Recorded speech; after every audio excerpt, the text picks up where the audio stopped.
I'm Stav Charkham, and today we're going to talk about how to get product experience. Now, inside the product world, there is this paradox where, in order for you, if the paradox is that almost every product position, either a junior product manager and even product designer, it most of the jobs require experience. But in order for us to gain this experience, we need to work as a product manager, which doesn't even make sense because we can't gain this experience, we can't get this job without the experience. So today we're going to talk about different ways you can gain this experience without working as a product manager. Now, I'm a self-taught product manager, and this entire presentation going to be around product, but it works also with product design and everything around the product world. So it doesn't necessarily have to be product management, but this is most of the example that I'm going to talk from my experience. So what we're going to do today we're going to talk about, I'm going to tell you my story and how I stumbled into the product world and how I got into this. And we're going to talk about how we can gain experience from self-learning, from learning from the internet. We're going to talk about how you can gain product experience from meeting other people, either just for coffee chats or even from internship and stuff like this. And then we're going to talk about how you can turn your learning into practical experience. We're going to learn a lot of theoretical stuff, but how can we turn this thing into practical experience? And then at the end, we're going to close it up with tips that will help you keep yourself accountable and keep going toward your goal. So let me quickly introduce myself. So my name is Stav Charkham. I'm from Israel. I'm the founder and CEO of Loru, which is a collaborative learning platform that allows you to create learning paths which are just like courses like Udemy and Coursera, but they are made from online resources like YouTube, articles, podcasts, and stuff like this, which later you can share it with your friends and learn it in a collaborative way. You can see who's learning with you, you can suggest new resources, and you can share your insights. I'm going to show it to you later. Before doing Loru, I was a product manager at a gaming studio.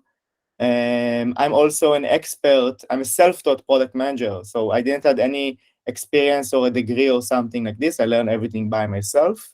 And I'm an expert in understanding people problem. I lectured about it in MIT, NYU, Boston University, and Johns Hopkins.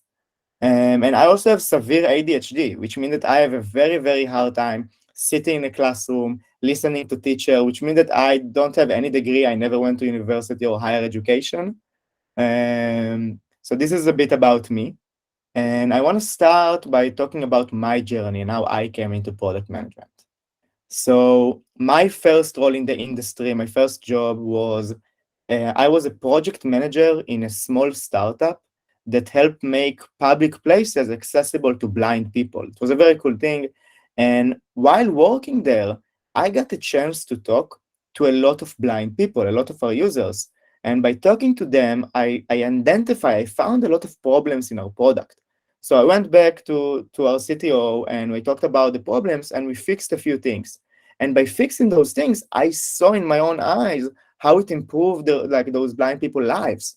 And it was just so incredible for me. It's even incredible for me right now just to think about the fact that by talking to people and understanding them, I could really improve their lives.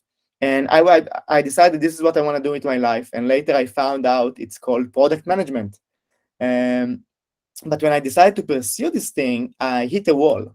Because usually when people become product managers, this is usually a second term in their life cycle, in the job life cycle. It's usually a role that people go to after a few years of experience.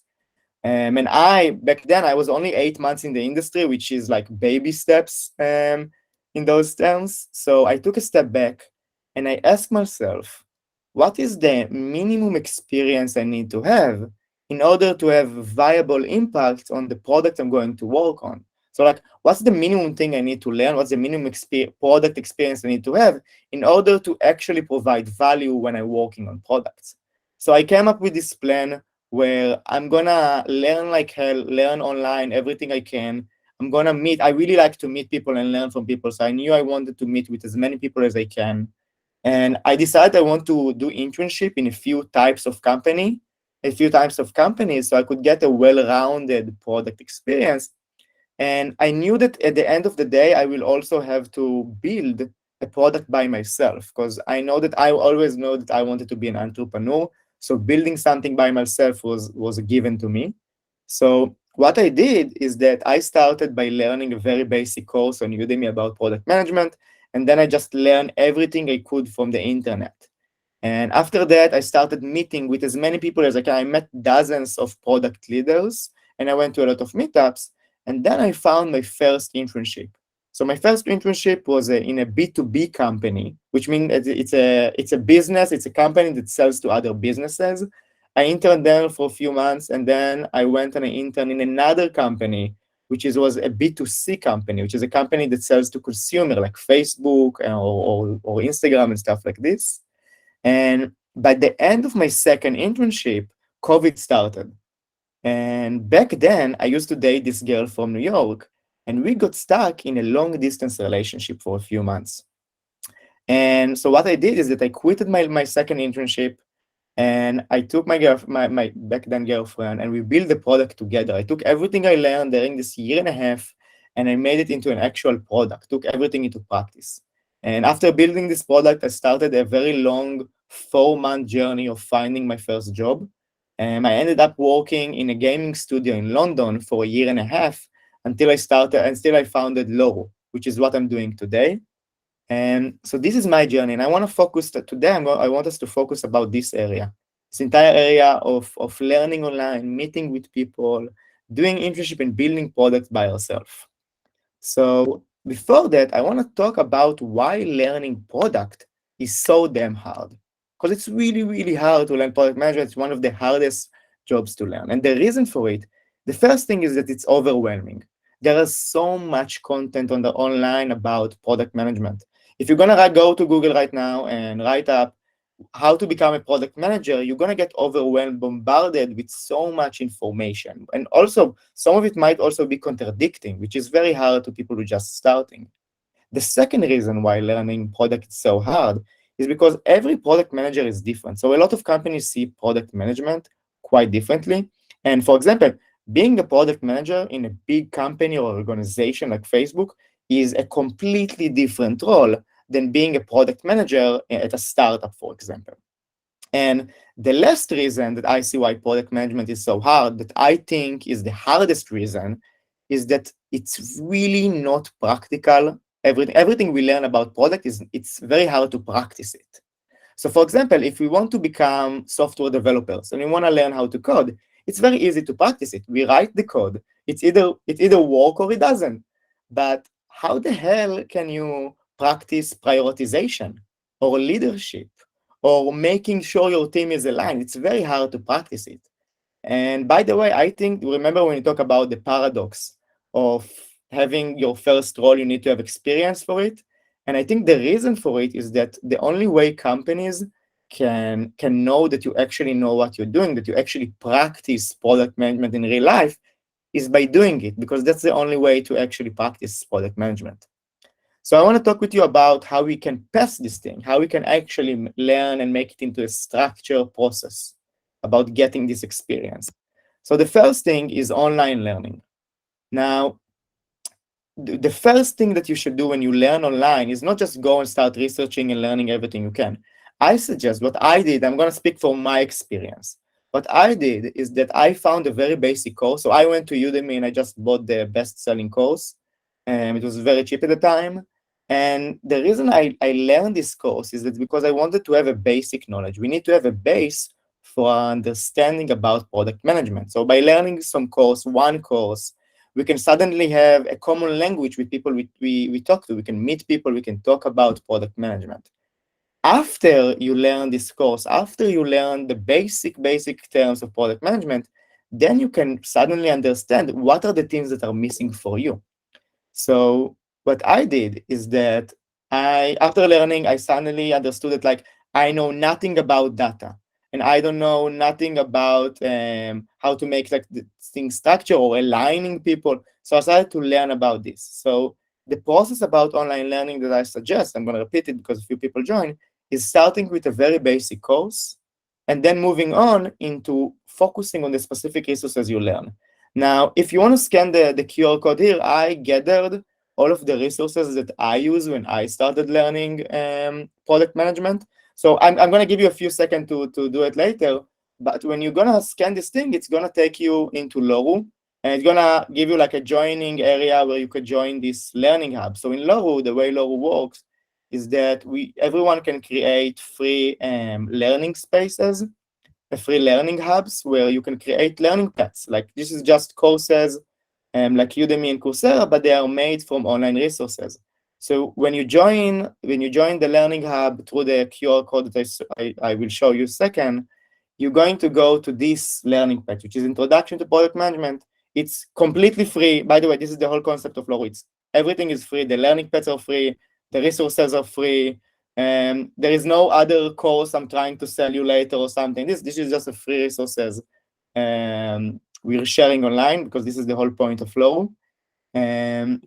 So feel free. You have an abundance of resources about product management that are in a structured way. So how you get product experience, technology for PMs, how to do design, experiments, the fundamentals themselves. So this is all of the resources that you need in Loru. You can also see who's learning with you. You can have discussion where you can share your insights and ask questions. And you can also, something very cool about Loru is that you can suggest resources online. So you can see every learner who learns this learning path can suggest new resources they found online just here and see what other people suggested. So the learning path can keep improving with the wisdom of the crowd, and everyone can contribute to the learning path. So this is how Loru works. So what you can do, I'm going to give you a few seconds if you want to use these resources through this QR code. So I'm just going to give you like 5 more seconds.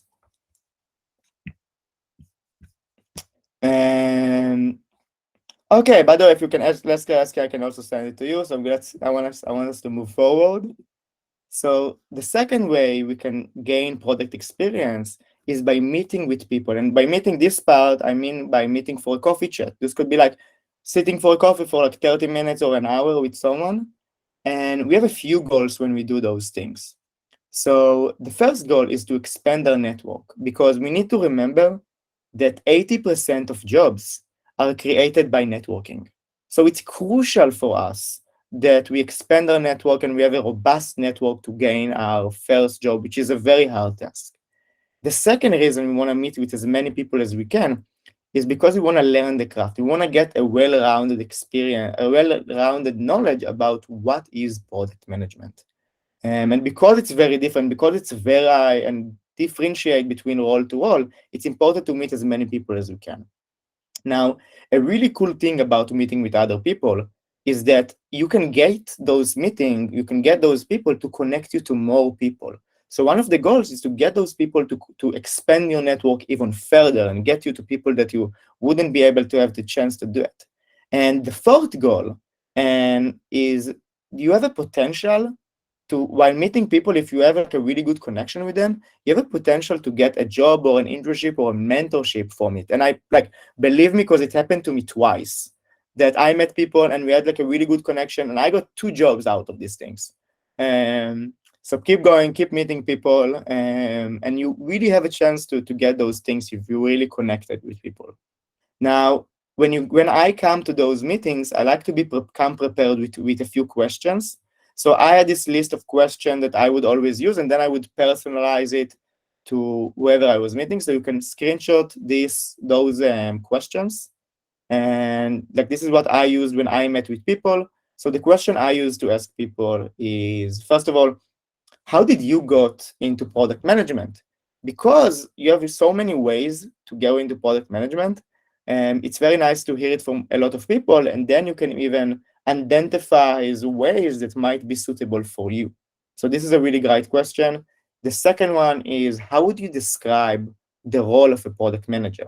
This is a really important question because, one, because product management is different from role to role, it's important for us to have a well-rounded knowledge of what it is. But by the way, this is also a question that some recruiters are asking during the job interview. So it's nice for you to have this question, some knowledge about it. The third question I like to ask is, what's your favorite part about what you do? This is a great question to connect with them over a positive thing. Because again, one of our goals is to connect with people here. So this question is a great way to do it. The fourth question is, this is a question that I like to ask after some time passed in the conversation, after we talk for a while and they got to know me. Then I like to ask them, what are the things that I should focus on to get my first position? And the reason I'm waiting with this thing is because I want them to really know me, so they could give me a more personalized answer, a more personalized guidance to what I should do. Now, it's very tempting to just go and do exactly what they say after every meeting, but I would wait a few minutes. I would wait a few meetings, I will meet with a few people, and then after I got a lot of advice from a lot of people, then I will identify the thing I really need to do. Now, the last question, this is a question I always ask no matter what. And this question is there another product person or an entrepreneur you think I should talk to? Could you connect us? This question is extremely important because it expands what we do. For example, it might be very hard to get a few meetings, but if we get those meetings to generate more meetings, it reduces our workload, it gets us to even better people. It's like having a passive income, but passive meetings. And now I want to give you a few more tips while meeting those people so you can maximize what you get from those things.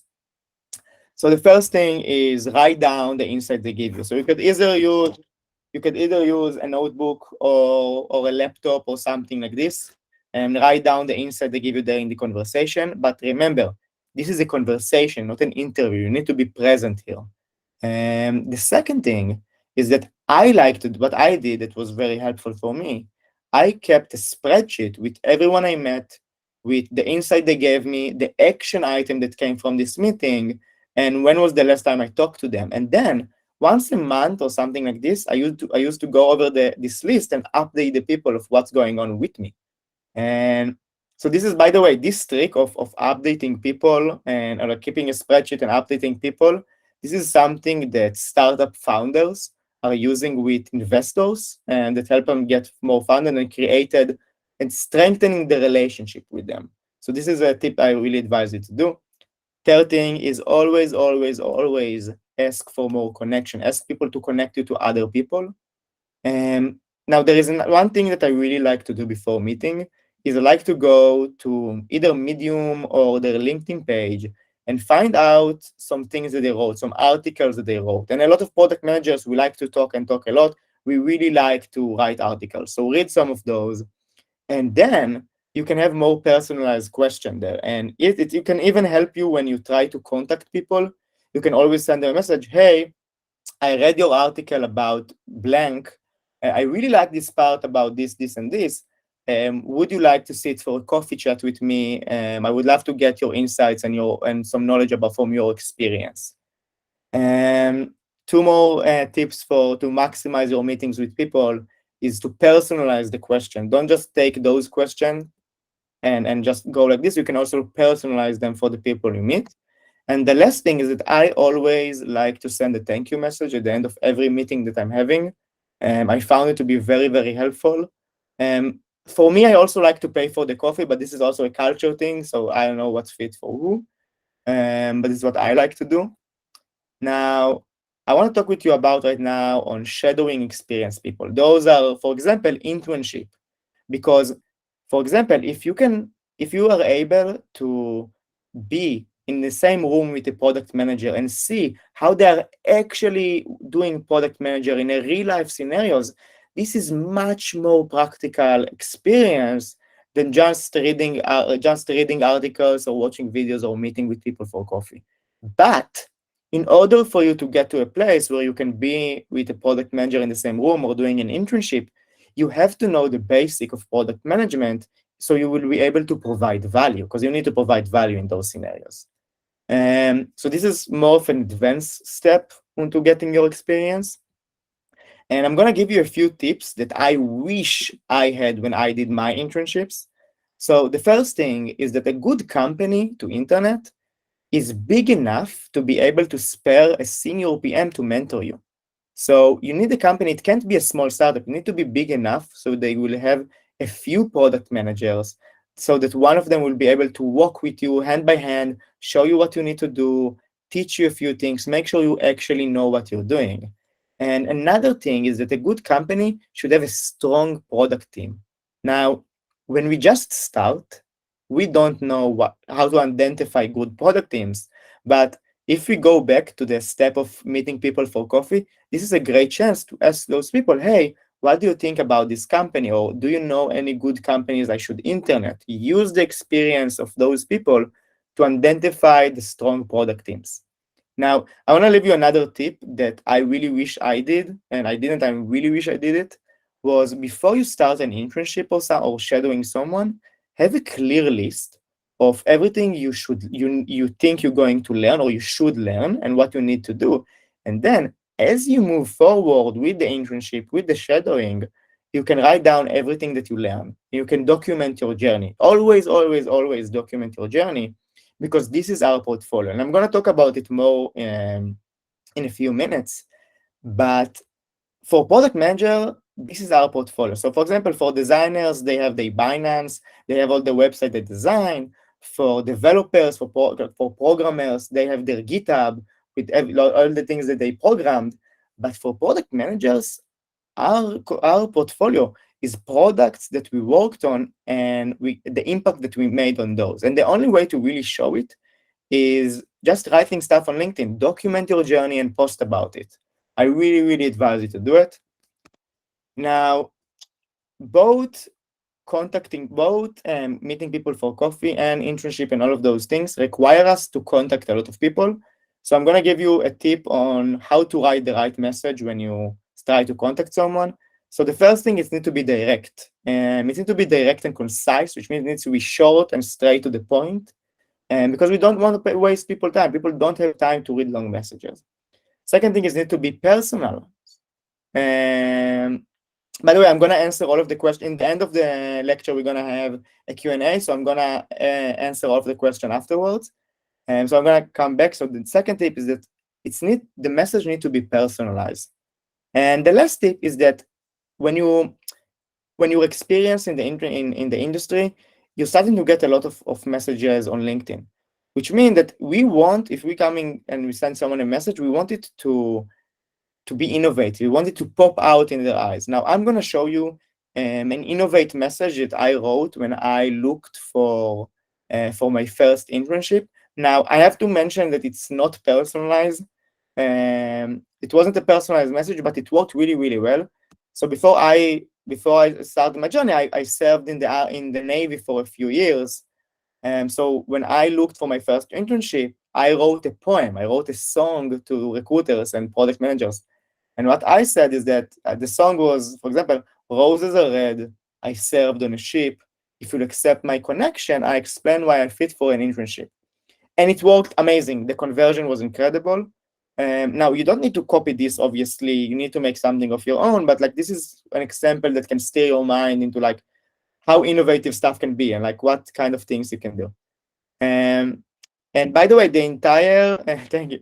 By the way, the entire lecture is also recorded. We're also later, Siddharth, going to send you a YouTube link with the recording. So if you missed something, you can always go through it. You go through it again. Now, we met with a lot of people. We learned a lot offline. We even did an internship. But all of those things are kind of passive learning. And in order for us to get the real experience, something we can actually write on a resume, and something to make sure we actually know what we're doing, this is we need to get some practical experience. And there is two ways that I like to do, and I think that you should do both of them when you're going for this practical experience, is building something, building a product, and doing charity work. There's a lot of opportunities to volunteer, and I'm going to talk about both of those. So for building something, right now I'm going to use the example of the product. At the end of my list, for the people who joined in the middle, at the end of my second internship, COVID started and I got stuck in a long distance relationship. And back then with my girlfriend, we created a product for long distance couples. And so I'm going to use this example right now. So, and by the way, this is a short list. You have way more steps when you're building a product, but this is a great place to start. So the first step is to find a problem. Find an area in your life that really bothers you, and you want to solve it. Now, it doesn't have to be a huge problem. And for us, we had one of the hardest thing in long distance relationship for us was the fact that we couldn't create new experiences together. It really bothered us. So we found our problem. Now, the second step is to validate that this problem actually exists. So what we did. So you need to go and you talk to potential users, you talk to people that you think also have this problem, and you find out if they also have this problem. Now, this is what I'm doing best. By the way, I lectured about it in MIT and NYU. I really like to do user interviews, so feel free to talk with me about it. I also have a whole workshop, 3-hour workshop about it. But what I did is like we just talked to other long distance couple to understand their pains, and we validated this problem is real. Now, the third thing you want to do is you want to write down your core assumptions. Now, what is an assumption? So whenever we think of a problem or an idea or a product or everything, we assume a lot of things about it. We assume people are going to use it. We assume the problem is real. We assume people are going to pay to solve this problem. There's a lot of assumptions. Now, from those assumptions, some of them are so important that if they are proven wrong, if we are wrong about this assumption, we don't need to build the product. This is called a core assumption. Now we need to write down those core assumptions and prioritize them. Now, after we prioritize those core assumptions, we need to find a way to test it. And this test, the way we test our assumption, this is the product we're going to build. This is product management, finding your assumption and finding a way to test them. Now, after we know what we want to do, what we want to test and how we're going to test it, this is our time to start working on the product. Now, the first thing when you start to do it is to write a spec. Now, even if you're going to build the product by yourself, I will still recommend you to write a spec. A spec it's called a specification document. It's a document the product manager writes for the designers and the developers so they will know what to build. So write this thing down. They have a lot of examples online, so you can use them. So after you wrote the specs, what I did in my example, I hired a freelancer to build the first version. In hindsight, I think it was a mistake and I should have either build it myself or collaborate with someone else. Now, what you can do is you can either build with no code. So for example, the first version of Loru, I built with a no-code tool called Bubble.io in 2.5 weeks while learning how to use Bubble. So I also, by the way, if you go here to the space with all of the learning paths, you also have a learning path. Again, everything here is free. All of the resources are online.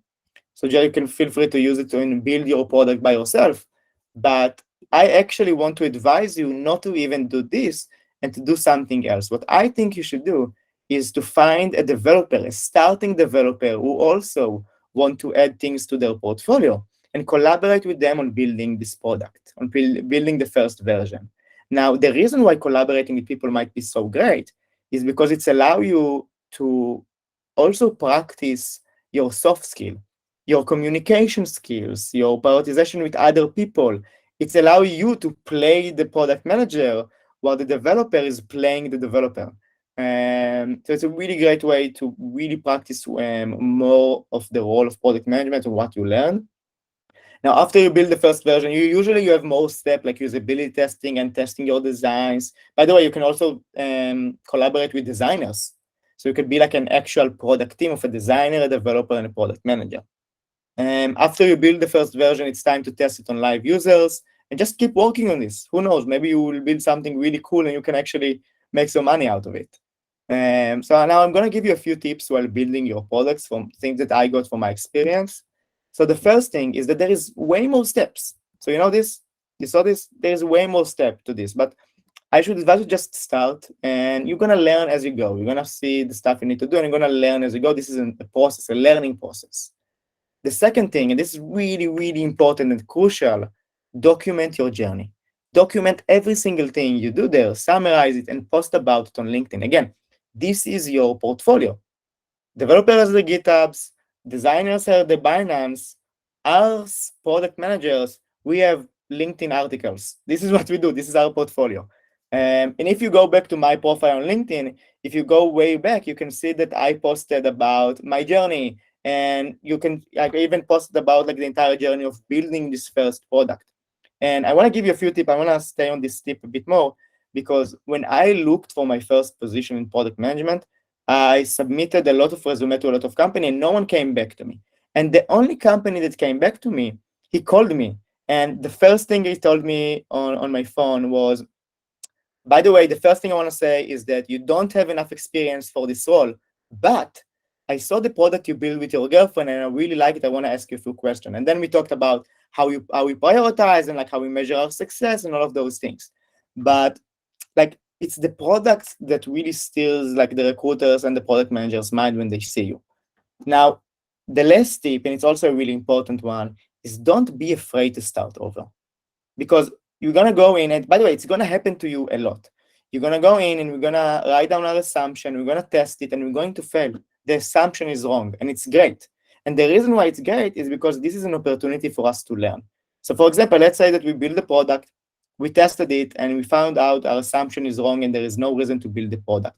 What we need to do is to write everything down, write up what we learned, post about it on LinkedIn, and start again. Now, when the recruiters are gonna look at this post about like our experience of finding out our assumption is wrong, what they are going to read is that here we have a product manager who can work really, really fast to find out and validate their hypotheses and assumption and move really, really quickly and iterate. This is what people are looking for product managers. So don't be afraid to start over. This is a great experience for you. Now, there is another way to make your learning practical, which is charity work. If you're going to search online for volunteering, product management, and stuff like this, there is tons of organizations that connects you to nonprofit and helps you be a product manager for this company or this nonprofit and stuff like this. This is an amazing experience, amazing opportunity for you to be a product manager and get some good karma for helping people. And the second thing you can do is join hackathons and join a team in a hackathon. And the reason why I think charity work in general, like hackathons and volunteering, is really, really great, and you need to do it while building other products, is because it allows you to practice more of your soft skill. So we can always practice your prioritization and writing specs and stuff like this.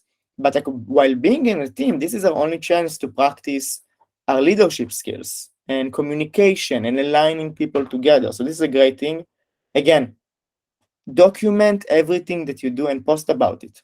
This is your portfolio. Now, for example, numbers are the best thing in the world you can write down. So for example, if I volunteered for a nonprofit and I helped them redesign their websites, and because of this redesign, their donation conversion increased by 100%. If I write this thing down, this is gold for recruiters. This is what they're looking for. So numbers are great. Even if you don't have numbers, it's also okay. But like if you have like numbers about your impact, this is the best thing you can have on both your resume and the stuff you post online. Now, the last tip I'm gonna give it to you is how you can actually achieve this thing. Now, this entire journey is a long one. Mine, from the minute I decided I want to become a product manager, I came to this job. It was a year and a half of a journey, and it's very, very hard to go through this thing alone. And two things that were crucial to my success was learning friends. Those are people at the same stage of life as I am, with the same goals of becoming product managers, and we're just working together, sharing insights with each other, making sure we're accountable, that we don't give up. It's very, very important to do it. And we also like share opportunities and jobs that we found and stuff like this. So it's very, very important to have people with you on the same stage as you. And mentors, I can't stress enough how mentors are important. I'm going to talk about both of those. So I'm going to start with learning friends. So you need to, learning friends are, again, you collaborate with someone with the same goals as you to make sure you keep each other accountable and you share your resources and you share your opportunities. And this is the best thing you can do to yourself. Now, the way you can find those people, if you don't have people in your immediate circle, you can either join the product space, the community we're collaborating with right now, post a few things about you, and say that you're looking people to join your journey and working with you. Or you can just find more communities. There's a lot of product communities. Find those communities and post about yourself and find those people to work with you. You have to make accountable. Now, if you go to Loru, you can create your own learning hub. So for example, here if you sign up, it will automatically do it. You can also just go to your profile. At the end of it, you can create a new team. And when you create a team, it allows you to invite your friends, invite those people, and there you can either create your own learning paths with your own resources, share your resources together, or you can use all of the resources, all of the learning paths that we have. And we have a lot of things about product management, like resumes, market analysis, metrics, roadmaps. We have a lot of content for product management. And the cool thing about it, when you work with people in Loru, you can see who's learning with you. You can see who's actually learning this week, so you can keep each other accountable to not give up. You can share your insight, ask questions, and while you learn, you can add your own resource, but everyone else who's learning with you can also suggest resources they found online. So you can keep sharing your insights, keep sharing your knowledge. So feel free to do it. It's also free. So that's about this. And now I want to move on to talk about mentors, because having someone experienced guiding you through this difficult process is priceless. It's so important. I had mentors from the moment I started till this day. I have a few mentors.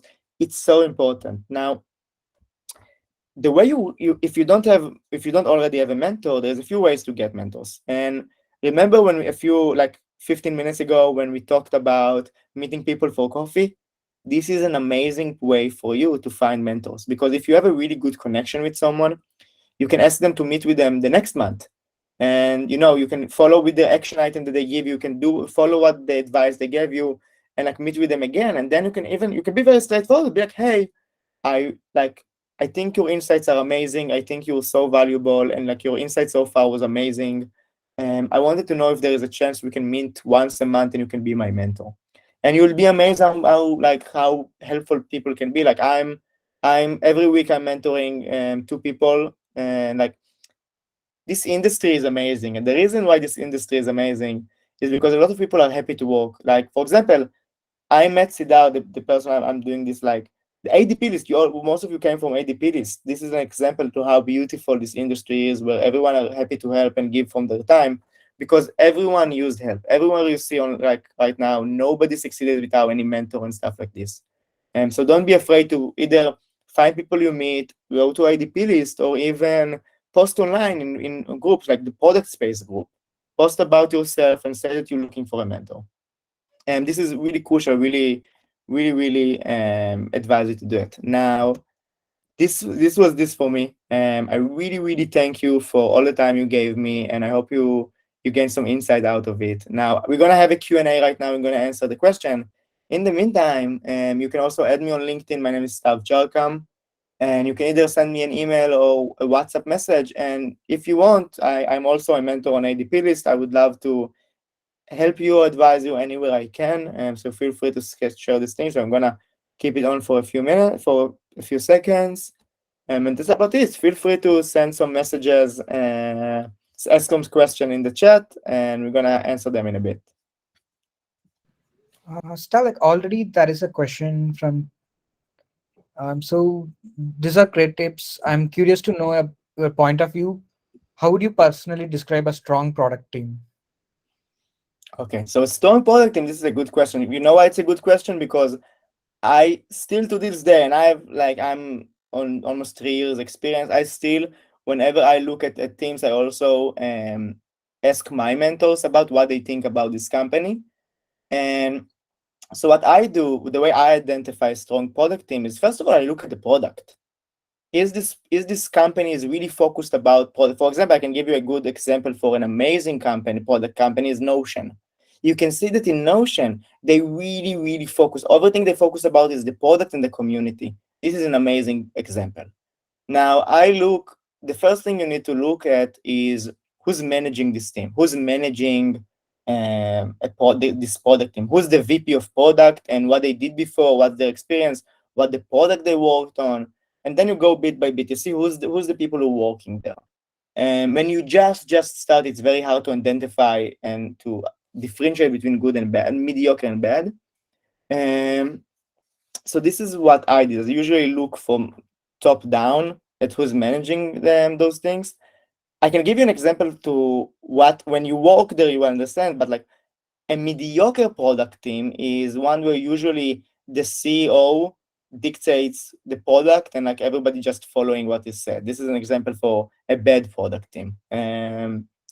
But usually a good product team is a product team that go like have like innovative products, something really cool they're working on, they're passionate about it, and they talk to they talk to their users, they're solving a real problem, and all of the product creation is coming from the users themselves, from the problems the users are facing, and the business itself. You can see it's working. So this is about this. Yes, wait a second, let's see. I'm in the meantime, I'm going for, by the way, let me also, I know some of you might want it, so I'm going to go back to the learning online so you can also, so yes, okay. So here you can like have all the learning paths that I saw. It will direct you to a joining page to the learning hub of the product space, which is Siddharth product community.